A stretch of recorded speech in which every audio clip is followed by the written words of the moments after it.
verse 23. Got it. Save you a lot of that. Look here, we going through that with my oldest son, the middle child syndrome.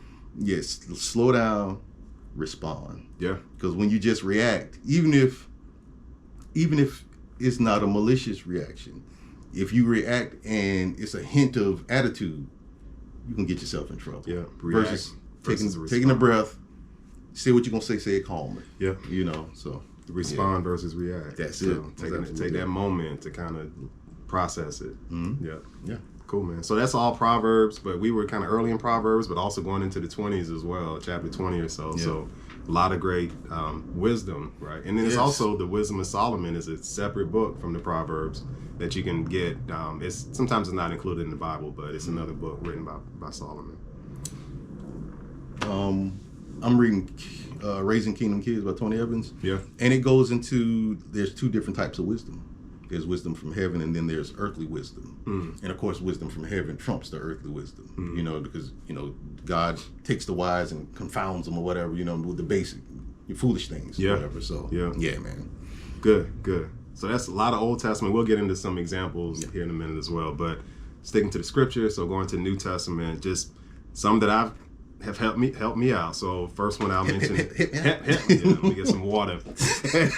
Help me, please. Help me, please. 1 Peter 5:8. So be alert and sober-minded. Your enemy, the devil, prowls around like a roaring lion looking for someone to devour. So just being alert, being sober-minded. Again, that's Peter, so that's New Testament. So this is after Jesus shows up on the scene. So this is guidance after he shows up. Staying alert, staying sober-minded. We'll talk about alcohol here in a little bit, but that's been a big opportunity for both of us. To continue to kind of walk this thing out and trying to live this life of self-discipline. That's right. So that's a big one. And Peter, what you gonna say something? Awareness. Yeah. Awareness. If you don't know you in the fight, you're gonna lose that fight. Yeah. You're gonna get punched in the face. Yeah. Another good point. So you have an enemy. So it's, I mean, we could break this thing down. So be alert and sober-minded. Number one, your enemy, the devil. So there's an enemy. He's out there. He prowls around. And he's looking for somebody to devour. Yep. Sift you as wheat. Yeah. So that's right. Yeah. So that's a good one. Again, New Testament. Another one that's still kind of related to the mind is Romans 12:2. Another important one of my favorites. But do not conform. This is Paul, letter to the Romans, church in Rome. Do not conform to the pattern of this world, but be transformed by the renewing of your mind.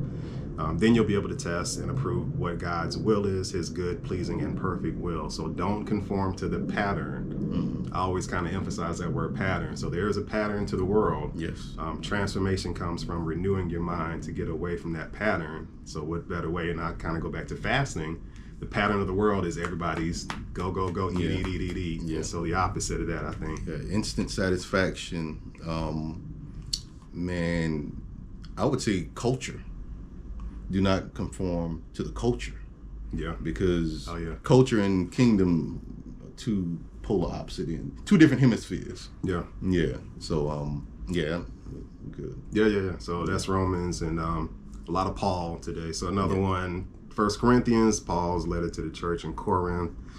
There's a whole section. So going from chapter 24, not chapter, but 1 Corinthians 9:24. So it says, do you not know that in a race all the runners run, but only one gets the prize? Run in such a way as to get the prize. Everyone who competes in the games goes into strict training. And it goes on. So I strike a blow to my body and make it my slave, so that after I have preached to others, I myself will not be disqualified for the prize.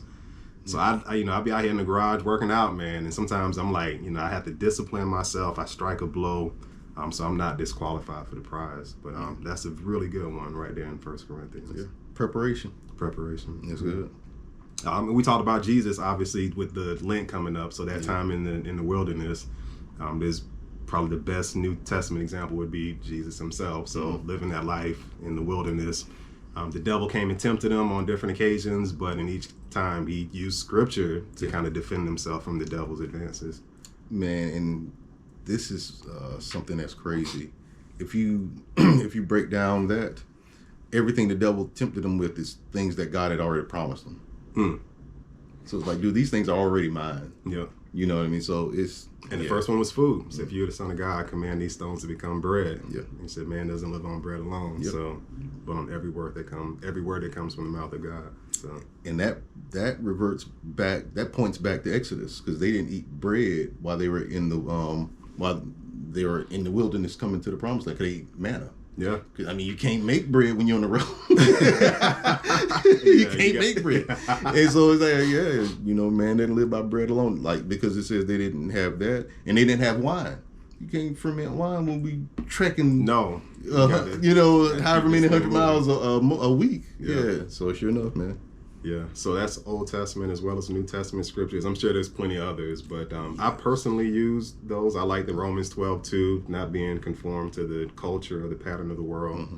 Striking a blow, right? It gets kind of serious, but it can be serious business. It is. I mean, it is. Like, we have fun with it, but it is. At the end of the day, it is. I mean, kingdom business is serious business. Yeah.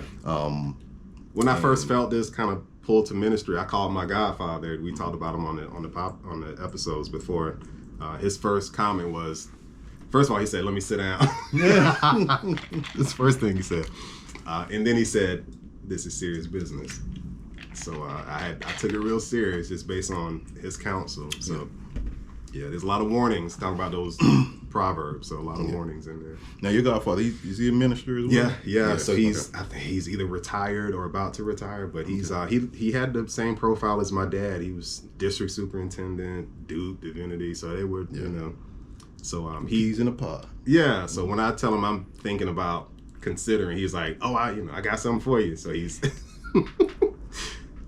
he's been very helpful. He's the one, be still and know, has been a really helpful scripture that I've kind of kept in mind that I got from him. So, but yeah. That's good stuff. All right, so now we're going to just highlight a few Bible stories. Yep. As far as some good examples and some not so good examples of self-control. I'll start off with the Old Testament and chime in at any time. So, as far as a good example, we're going to look at Joseph, and of course, you know, we did a special on Joseph. Go back and look. Yeah. One of my favorite stories. Mm-hmm. Yeah. And as far as his model of self-control, it tells us how good a looking man he was, and how Potiphar's wife basically tried to handsome and well built. Yeah, is what it said. Yeah, Potiphar's wife used to try to get at him. It said that anytime they were together, Joseph had other men around, basically. Yeah. But she called on that one day, and she snatched him up, and she was like, "You gonna give me what I want?" Yeah. Tore his clothes off. Yeah, he jumped up out his clothes and got up out of there. Yeah. And I mean, at this time, I mean, maybe he wasn't a teenager, but let's say he would have been in his early 20s because he wasn't in jail yet. So he had been in his early 20s. A guy who basically has carte blanche. Mm-hmm. You know what I mean? Like, he runs everything in this high-ranking official's house. So everything in the house is under Joseph's authority, except for Potiphar's wife. Don't touch my wife. Yeah, exactly. And this lady was threw herself at him, and he got out of Dodge. That's right. And also, like I was telling Jeremy, the overall arc of Joseph as well. He never showed bitterness and just tried to do things on his own. Like, I mean, he honored God throughout all of his trials, which is, 13 years of trials. Yeah. From 17 to 30. Yeah. You know, like we said, you think you're going through a rough season. It's been a rough month. Yeah. Okay, tried 13 years. Exactly, man. So, and he said, Joseph had a very popular quote. So, and sin against God. How could I do this thing and sin against God? So that goes back to that relationship with God as the foundation for his discipline. That's right. I just thought of a proverb. You probably saw me typing, but another proverb. So 29:18, where there's no vision, the people perish. Yes. But he that keepeth the law, happy is he. So where there's no vision, the people cast off restraint, throw off discipline. Yes. I think in Joseph's case, he had those prophetic visions early on. He had those two different dreams. So he had the vision, I think, which kind of helped him with the discipline along the way. So I always ask people, what's your vision for your life? The bigger the vision, the more disciplined you need to be today. Yeah, that's correct. That's absolutely right. Next, we're going to look at Joshua. Yeah. So Joshua was basically the general of Moses' army. When they were coming up out of Egypt, the very first battle of Israel was against the Amalekites. The Amalekites attacked. So, you think about 600,000 some odd people. You know what I mean? This is after they got through the Red Sea. And the Amalekites attacked them from behind. Like, and you know who's going to be behind? It's going to be the sickly, the weak people who can't keep up with the masses or whatever. And so they go to battle. And this is the story where Moses goes up on the mountaintop and he holds his hands up. And as long as his hands were up, Israel was winning the battle. Joshua he led that army in the battle. So, and of course, you know, ends up her and Aaron end up putting a stone under Moses so he can sit down, and they hold his hands up. And basically Joshua and those Israelites ran through him. So Joshua's like, he's the right-hand man for Moses. So this is, as soon as they cross over to Jordan, Jericho is going to be the first city. And they famous song, Joshua fought the battle of Jericho. We all learned that song as kids. It really happened. True story. And so Joshua got the instruction to march around the city. So you got this battle-tested fella, and he was one of the 12 spies 40 years ago when they spied out the land. And these other 10 guys was like, nah, they too big. Joshua and Caleb were like, we can take them. They're like grasshoppers. You can take them. You can win. You can win. You can win. So 40 years later, he gets the instruction to march around Jericho.